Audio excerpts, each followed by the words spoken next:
참 잘 오셨습니다. 환영하고 축복합니다. 사랑하는 성도 여러분, 힘든 세상 속에 살아가시다가 6월의 넷째 주일을 맞아 함께 성전에 모여 하나님을 예배하니 마음이 어떠십니까? 참 좋습니다. 오늘도 믿음으로 고백하는 모든 주의 종들 가운데 하나님의 크신 은혜와 평강을 내려주시기를 주님의 이름으로 축복합니다. 요즘 날씨가 점점 더워지는 것 같습니다. 더위 가운데 직장 생활하고 가정 섬기고 신앙생활하는 거 참 수고가 들어갑니다. 수고를 하다 보면 때로는 지칠 때가 있습니다. 몸도 지치고 마음도 지칩니다. 근데 우리가 이때 놓치지 않고 항상 살펴봐야 될 게 있습니다. 그게 무엇인가? 우리의 영혼입니다. 우리 영혼 안전합니까? 몸은 연약해지고 관계도 어렵고 여러 가지 힘들고 어려울 때 우리 마음, 우리 영혼은 어떻습니까? 혹시 우리 영혼이 지치고 메말라가고 있다고 느껴지진 않습니까? 지난 주일과 동일하게 주일이 돼서 교회 오고 예배 드립니다. 헌금도 드리고 봉사도 했습니다. 그런데 어느 순간부터 예배를 드려도 그냥 습관적으로 감격도 없고 갈망도 없고 어떤 목마름이 우리 가운데 실종되지 않았습니까? 겉보기에는 문제없는 신앙인인 것 같은데 실제 우리 속은 영적으로 지금 깊은 나락에 빠져 있지 않습니까? 다시 한번 오늘 우리가 드리는 예배가 성령이 주시는 생명의 강물로 말미암아 넘치는 은혜 가운데 회복되기를 간절히 소망합니다. 우리가 주님을 사랑하게 되면은 우리는 분명히 주님을 향한 뜨거운 반응을 보이게 되어 있습니다. 그것이 헌신이고 그것이 신앙생활입니다. 양아진 외국인 선교사 묘원에 묻힌 존 헤론 선교사님은 미국 북장로계 선교회사에서 최초로 한국에 파견한 선교사님이었습니다. 그는 미국 테네시 의과대학이 생긴 이래 가장 우수한 성적을 내던 수재였습니다. 학교로부터 수련을 마치게 되면 교수로 와달라는 요청을 받게 되었습니다. 하지만 이 존 헤론은 한 부흥회에서 이제 준비가 되었으니 미지의 땅으로 가라라는 성령님의 음성을 듣게 됩니다. 그 후 조선에서 선교사를 요청한다는 한 글을 읽자마자 그는 미련 없이 모든 것을 정리하고 조선행 배에 올라타게 됩니다. 그는 한국에 도착해서 뛰어난 의료 기술을 통해서 선교사 앨런을 도와서 서울 제중원에서 사역을 시작했습니다. 고종황제의 시위가 되었습니다. 그리고 또한 가난하고 소외된 백성들을 위해 돌보는 의사로서 사역했습니다. 그가 조선에 온 지 5년째 되던 1890년 무더운 여름이었습니다. 그는 환자를 돌보다가 이질에 걸렸고 결국 3주 만에 34살의 젊은 나이로 하나님의 부르심을 받게 되었습니다. 무더위 가운데서도 환자를 돌보라 그의 몸도 지쳐갔고 병들어 죽게 된 것입니다. 그는 임종 직전에 이런 이야기를 했습니다. 예수님은 여러분을 사랑합니다. 주님을 믿으십시오. 그리고 양아진에 있는 이 선교사님 묘비에는 갈라디아서 2장 20절 말씀이 이렇게 새겨져 있습니다. 하나님의 아들이 나를 사랑하시고 나를 위하여 자신을 주셨습니다. 그의 일생의 유일한 표효였습니다. 그는 그 사랑을 믿기에 자신의 인생을 다음없이 하나님을 향해 드릴 수 있었던 것입니다.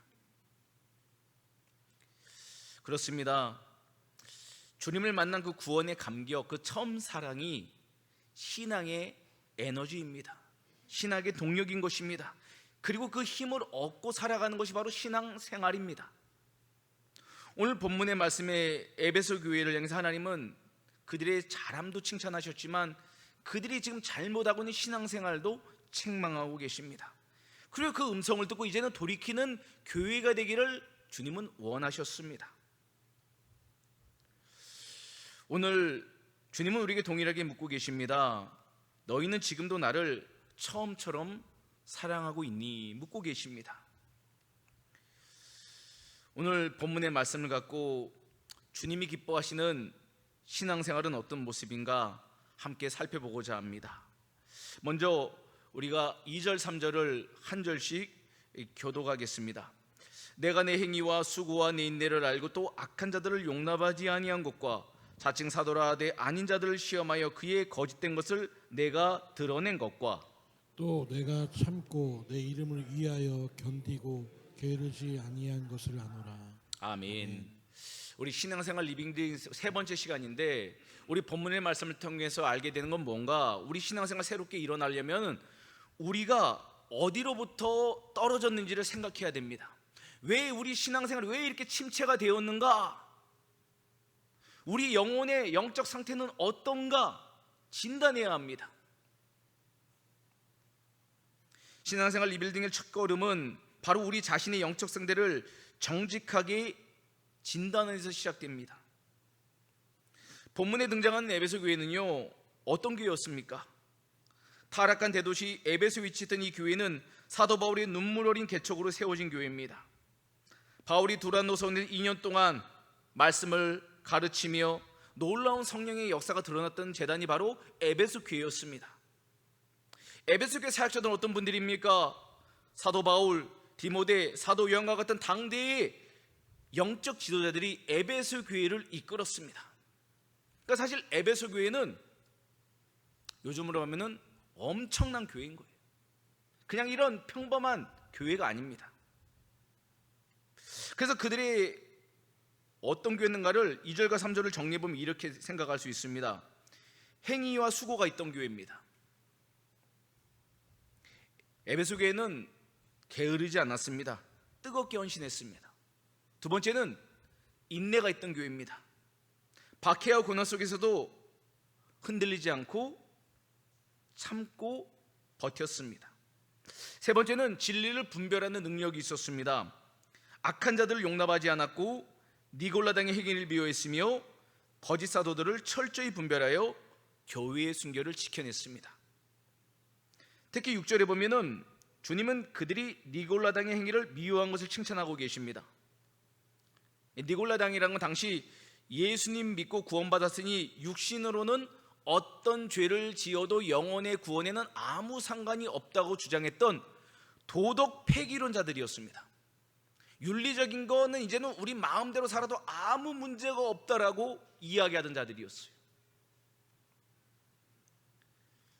에베소 교회는 이처럼 진리를 무너뜨리려는 불의한 세력과 피 흘려 싸웠던 교회였습니다. 그리고 주님은 그런 에베소 교회를 건강하다고 칭찬하셨습니다. 오늘날 기준으로 보면 참 모범적인 교회였죠. 그런데 바로 그 순간에 주님은 에베소 교회를 향해서 뜻밖의 엄중한 말씀을 선포하십니다. 우리 4절 말씀을 함께 볼까요? 시작. 그러나 너를 책망할 것이 있나니 너의 처음 사랑을 버렸느니라. 아멘. 에베소 교회는 이단들과의 치열하고 오랜 투쟁 속에서 분별이라는 날카로운 칼은 갈았을지 모르지만 그 날카로움 속에 정작 중요한 것을 잃어버렸습니다. 그게 무엇인가? 바로 주님에 대한 사랑이었습니다. 영적 싸움을 치열하게 싸울 때 우리가 이것을 왜 싸워야 되냐를 목적을 잃어버렸다는 거예요. 싸워서 이기면 된다라는 의식만이 그들을 지배했다는 것이죠.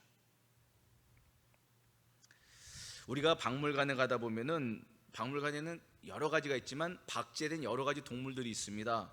거기 보면 뭐 사자도 있고 여러 동물들이 있는데 겉으로 멀리서 보기에는 날카로워 보이고 무서워 보이지만 실제로 그 가까이 갔을 때는 전혀 우리에게 으르렁거리지도 않고 위협을 줄 수도 없습니다. 왜 그렇습니까? 생명이 없기 때문이에요. 겉으로는 멋진 사자, 멋진 외형을 가졌을지 모르지만 사자의 본질인 심장이 뛰지 않고 있다는 거예요. 이게 지금 에베소 교회의 모습과 똑같습니다. 교회의 모습도 있고 여러 가지 칭찬받을 행위는 있는데 본질적인 것이 사라졌어요. 바로 주님의 심장, 사랑이 교회 가운데 메말랐다는 것입니다. 오늘 에베소 교회를 보면서 우리와 우리 교회를 한번 생각해 보기를 바랍니다. 우리는 어떻습니까? 과거에 비해 건물은 커졌고 많은 편리는 좋아졌을지 모르지만 주님을 향한 뜨거운 사랑의 온도는 어떻습니까? 과거 우리 선배님 세대만 하더라도 얼마나 뜨거웠습니까? 얼마나 주의 교회를 사랑했습니까? 대표적으로 할 수 있는 것이 예배 모임 아닙니까?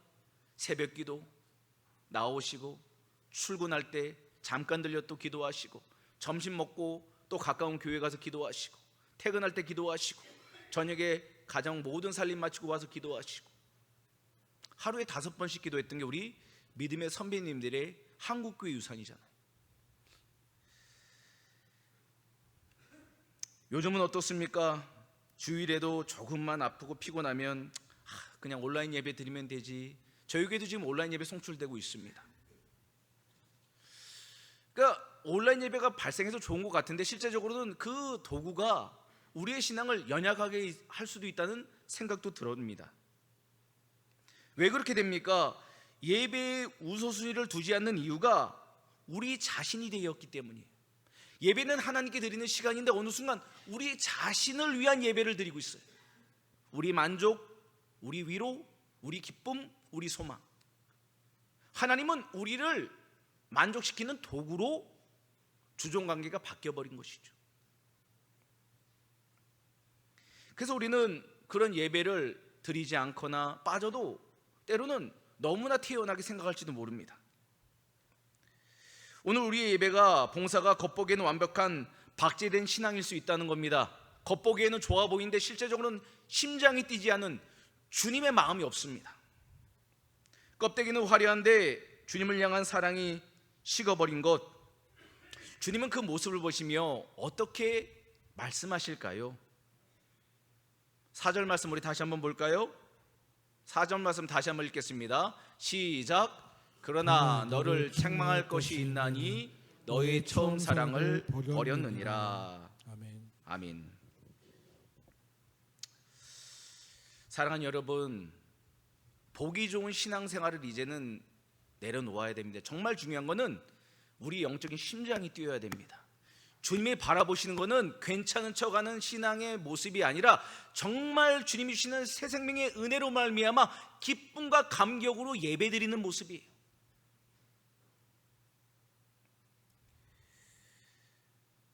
주님, 제 사랑이 식었습니다. 다시 주님을 사랑한 뜨거운 첫사랑으로 돌아가 주님을 예배하기 원합니다.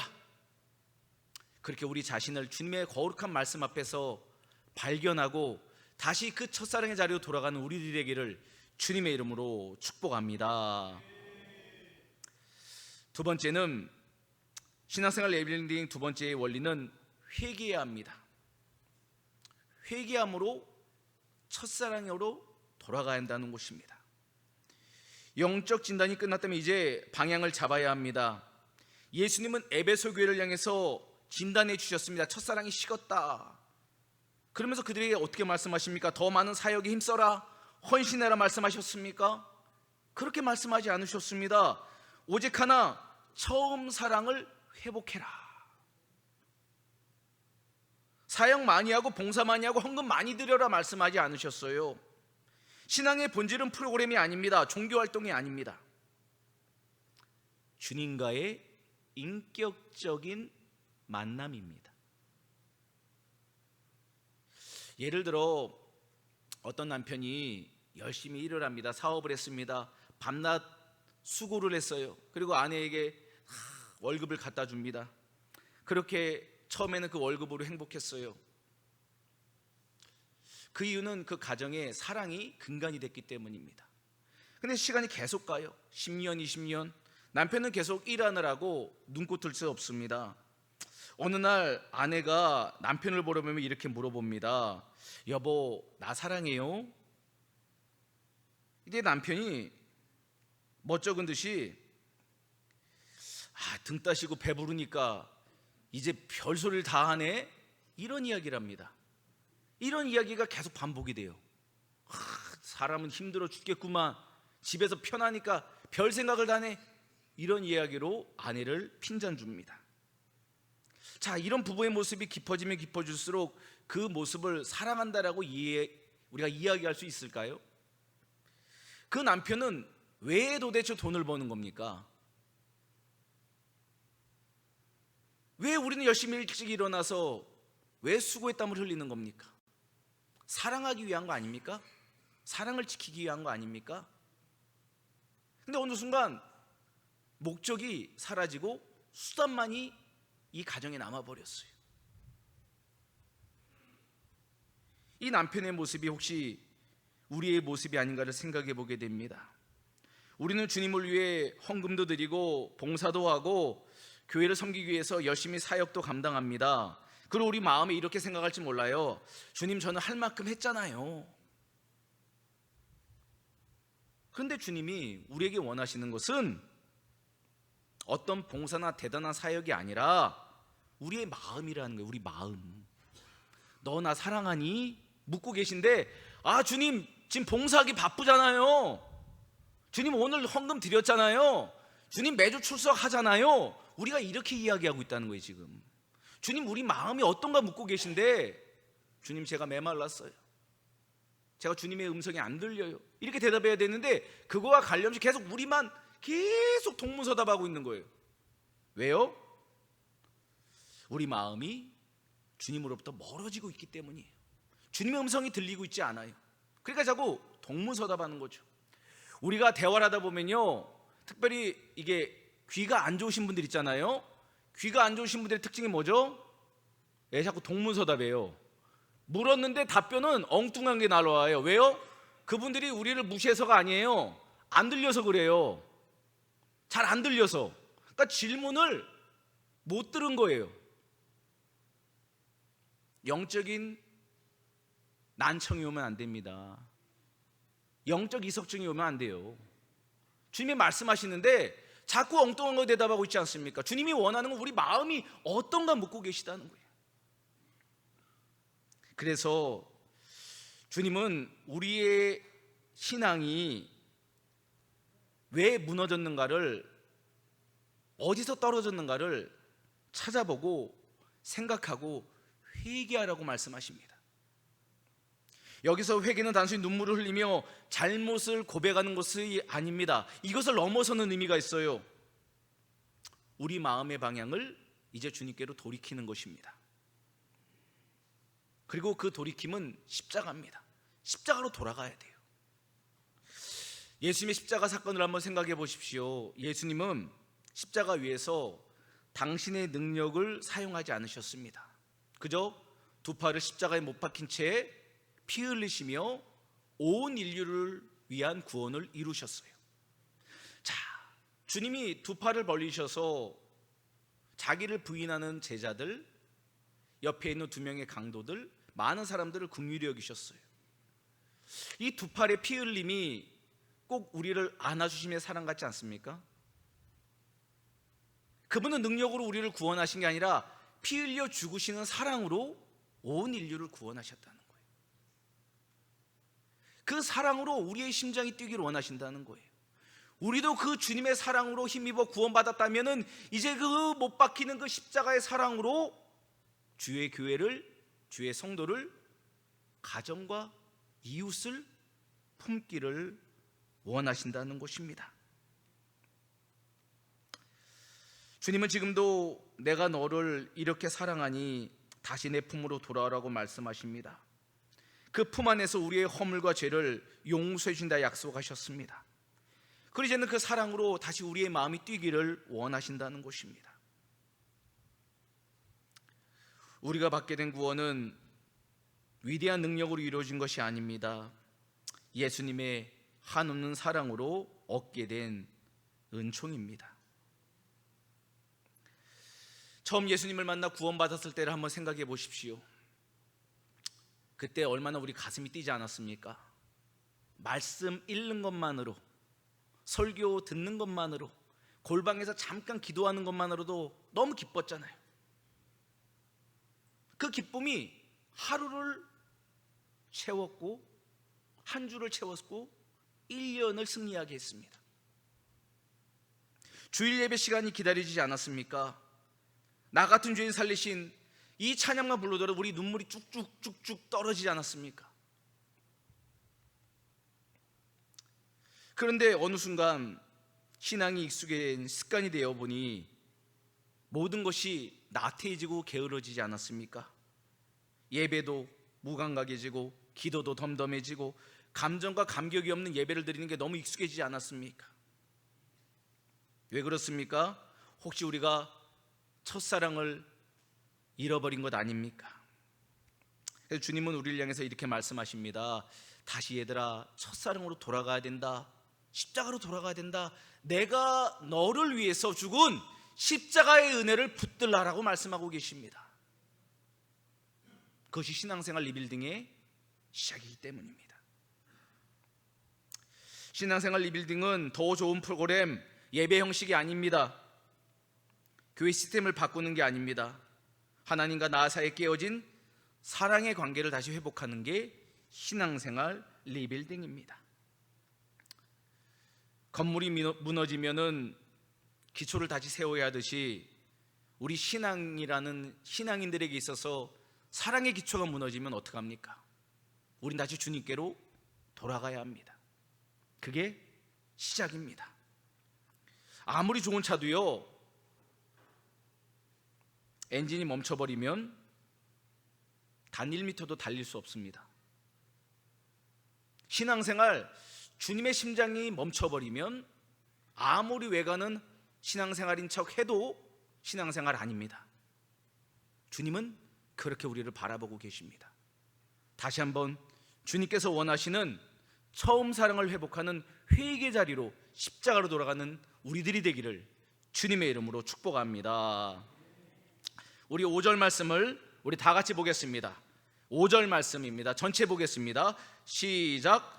처음 행위를 떨어진 일을 생각하고 회개하여 처음 행위를 가지라. 만일 그리하지 아니하고 회개하지 아니하면 내가 내게 가서 내 촛대를 그 자리에서 옮기리라. 아멘. 이제 마지막 결론으로 신앙생활 리빌딩을 마지막은 뭔가? 처음 행위로 돌아가는 것입니다. 처음 행위를 회복해야 됩니다. 많은 사람들이 내 마음이 다시 뜨거워지면, 감동이 찾아오면은 그때 기도하겠습니다, 그때 봉사하겠습니다 라고 이야기합니다. 그러나 성경은 다르게 이야기합니다.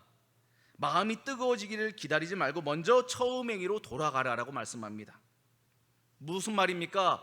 먼저 필요한 거는 순종입니다. 순종. 또 순종이 나오고 있어요. 앓음을 통해서 우리 삶이 바뀌는 게 아니라 순종을 통해서 신앙의 모습이 바뀌어진다는 거예요. 심리학자 중에 윌리엄 제임스라는 유명한 분이 있습니다. 이분이 행동이 감정을 따른다기보다는 행동과 감정은 함께 간다. 따라서 행동을 통제함으로써 감정을 간접적으로 통제할 수 있다라고 이야기했습니다. 예를 들어서 한 부부가 상담소를 찾아와서 이렇게 물었습니다. 우리 서로 이제 서로에 대한 사랑이 식었기에 이제 이혼하려고 합니다 라고 이야기했습니다. 이때 상담가는 그들에게 이런 처방을 내렸습니다.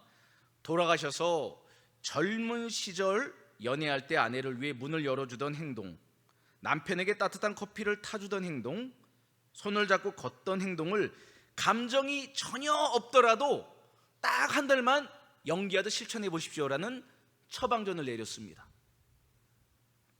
부부는 마지막 속셈치고 억지로 한 달 동안 그 처방전대로 행동하기 시작했습니다.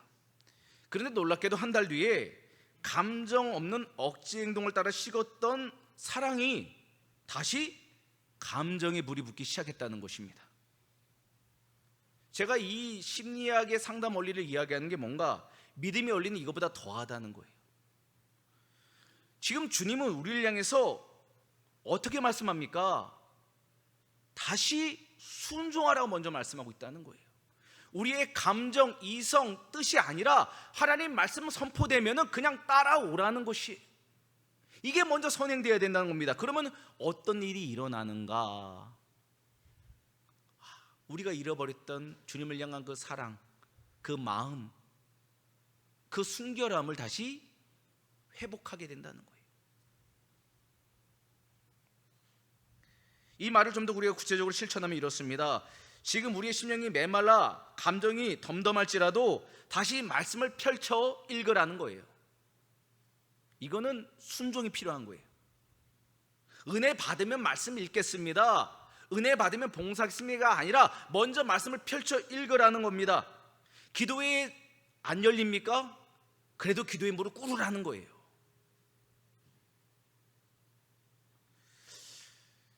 우리의 행동을 예배의 자리, 은혜의 자리에 먼저 밀어 넣을 때 성령께서 우리의 싸늘했던 심장에 다시 감격과 사랑의 불을 지펴주신다는 게 바로 이 말씀의 의미입니다. 저는 이 은혜가 우리의 순종 가운데 나타나기를 주님의 이름으로 축복합니다. 그러므로 순종해야 합니다. 작은 걸음이라도 오늘부터 이 예배가 맞춰지면서 다시 시작해야 됩니다. 성령님은 그런 영적 몸부림을 하는 주의 종들을 지금 기다리고 계십니다. 무너진 신앙을 일으키는 것은 거창한 게 아닙니다. 작은 순종 하나를 통해서 다시 세워지기 시작합니다. 무너진 건물도 벽돌 한 장 한 장을 쌓아야지만 다시 원래의 건물을 세울 수 있듯이 우리 무너진 신앙도 하루아침에 쌓아지는 않습니다. 다시 말씀을 들었을 때 순종으로 내 마음과 내 뜻은 동의할 수 없지만 믿음으로 드리는 백성을 하나님은 기뻐하시고 멈춰졌던 심장을 다시 불붙는 주의 사랑으로 타오르게 하실 것입니다. 말씀을 맺도록 하겠습니다. 우리 인생의 진짜 위기는 환경의 어려움에서 오지 않습니다. 주님을 향한 첫사랑이 상실될 때 찾아오는 것입니다. 주님은 에베소 교회를 향해서 만약 이 첫사랑을 회복하지 않으면 촛대를 옮기겠다라고 엄중한 경고를 내리고 계십니다. 이 말씀은 심판이 아닙니다. 이 말씀은 주님의 마지막 애절한 음성입니다. 제발 나에게로 돌아와 살아나라는 것입니다. 이것이 진짜 신앙생활이기 때문입니다. 그리고 이 음성에 귀를 기울여 순종함으로 처음 사랑을 회복한 신앙의 리빌딩을 한 자에겐 주님은 놀라운 약속을 주십니다. 7절 말씀, 이기는 그에게는 내가 하나님의 낙원에 있는 생명나무의 열매를 주어 먹게 하리라. 할렐루야. 순종하는 자가 이기는 거예요.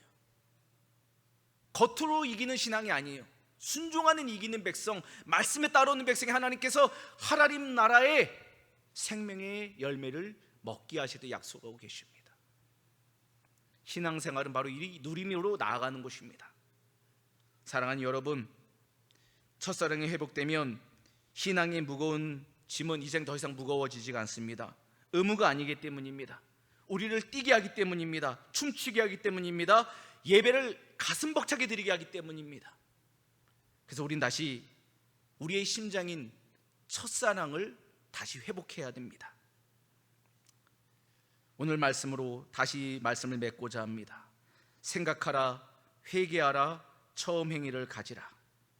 이 말씀이 한 주간 우리 삶에 그대로 이루어져 무너진 신앙이 재건되고 주님이 부어주는 풍성한 생명으로 가득 채워지기를 주님의 이름으로 축원합니다. 아멘.